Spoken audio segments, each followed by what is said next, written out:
Alright guys, this is the instructional video for the MNDR solo set. So here's the gear. We've got the Voyager in the rack. You can disregard the headphone amp on top. We're not using it with the solo set. Got the auxiliary microphone for the looper. The activity center there with the MPK keyboard and the QWERTY keyboard and the mouse. And then we've got Amanda's key station. One of the main differences of this setup versus the band setup is that the key station, instead of using MIDI, we are going to be using the USB.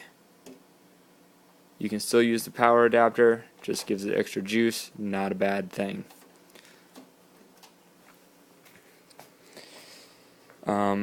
The other main difference, as I kick a microphone, is the outputs. We don't have a live keyboard amp, and we don't have, these don't exist, ignore them. We don't have a live keyboard amp, and we don't have the headphone mix for anybody. So we're using 1, 2, 3, 4, 5, 6, 7, 8. All 8 of those output XLRs on that snake go straight to the front of house. It's all good. Channel 9 is the Moog Voyager. Just comes right in. Okay. And again, we'll have a front of house guy running all that, so you guys get kind of just there in a support role, and of course you should know what's going on for your own edification. So Ableton loaded up, looks like that. It's all pretty, everything looks neat. Name of the set is MNDR Live Set Solo Show 0406 Mini Star.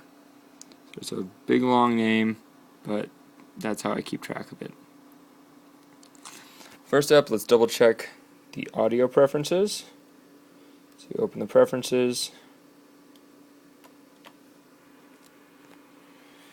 So, audio preferences.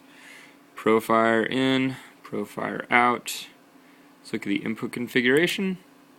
Just using channels 1 and 2. Output configuration. Using channels 1 through 8. So both columns 1 through 8. You can leave off 9, 10. And that you shouldn't even have to change anything. It'll show up like that. It's just always good to double check.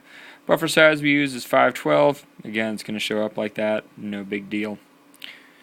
Alright, let's jump over to the MIDI preferences. So we've got input, track, and remote from the Profire 610. Input from the USB key station 61ES, which is this guy, of course, which Amanda uses to play I Go Away. Ain't it pretty? So for that we have track and remote enabled as well. The third thing on the list, we've got the MPK Mini. This little guy here. It's the MPK Mini.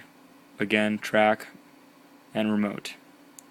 Output. The only thing that has output is the Profire 610, and that we send track and sync information. So that all looks good. There are also some screenshots if you jump over to Finder. So if you look on the desktop, Ableton Preferences Picks. Double click that. We've got audio preferences, which are the same for the solo and the live band show. So you just take a look at that. Hey, it looks just like the screen we were just looking at. Cool. That preview thing, we'll pull it up by hitting spacebar, just in case you don't know that one. MIDI preferences for the live band. Hooray. And for the solo show.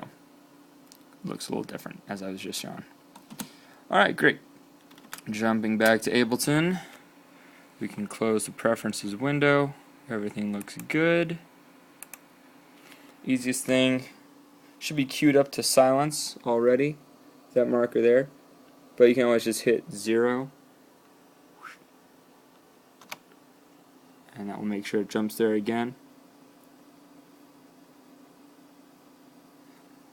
And we can hit play, and it goes blue because it sent out some MIDI information. Again, MIDI information comes out of the black cable, goes around, goes into Voyager MIDI in, and then the red cable gets plugged into Voyager MIDI through, and goes back into the activity center through there, and eventually runs down the line to the control for the lights. So it went blue. Things are looking good so far. Let's jump to a song and see if we get some audio. So let's pick a number at random. Let's go with that one.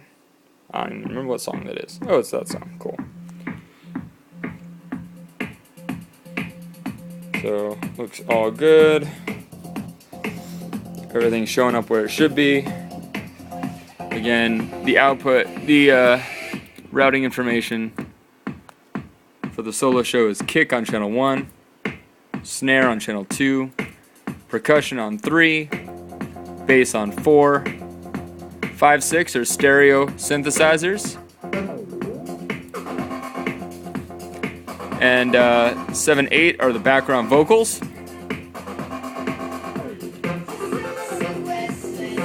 And channel 9 is the Moog.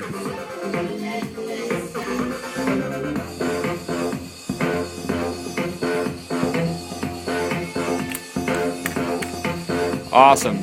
Sounds like the show. Let's check these real quick.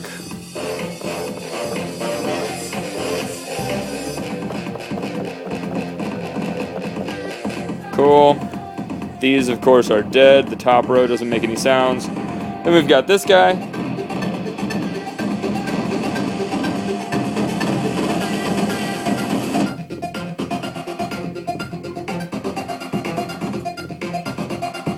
And there's some controls here for that.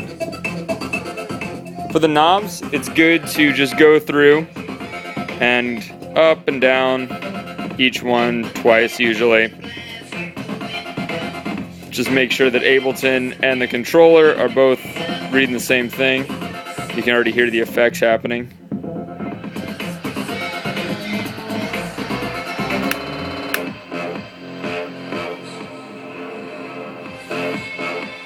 High pass, low pass. And these two knobs are the controls for the keyboard here.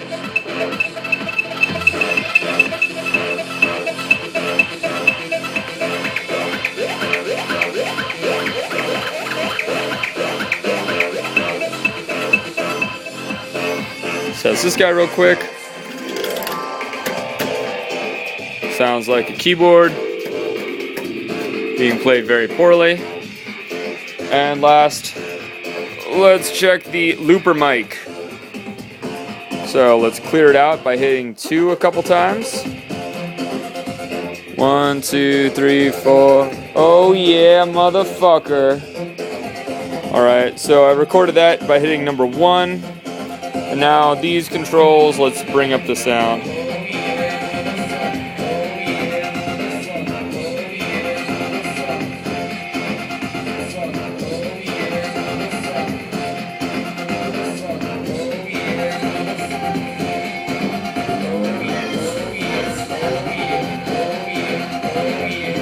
Oh yeah, oh yeah. And let's be sure to clear that out again and turn these knobs back down. So, cool.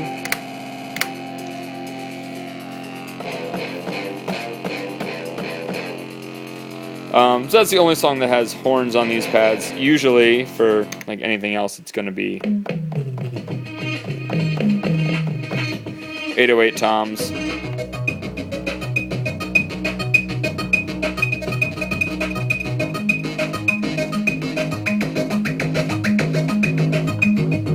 Awesome. I'm really good at music. Okay, so everything looks like it's working out. So I'll just hit stop there. And then what I do, just make sure I always cue it up back to silence at the end of sound check. So that's 0.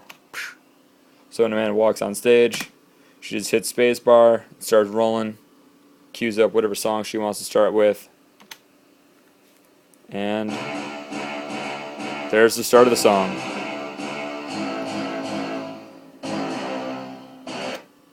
Cool, so just jump back to silence, stop. So it's awesomeness, all good. Brad, the one last thing that you want to do is you want to set up the iPod. The iPod is kept in this bag. It is a tiny little iPod. Let's see if I can even pull it out with one hand. So, this is the little dude. There's a little headphone jack. So you just plug it in, this guy into here. These big guys get plugged into the DI that the venue will provide. And yeah, you're all good. So thanks for watching this through the end. And yeah, just remember the end of the night when you close the set, just don't save. You can just quit Ableton and don't bother saving, because I'm saving a version that I know is good and I don't want anything to happen to it. If you got any questions, give me a call. I bought an international phone plan. Please give me a call. Alright guys, thanks.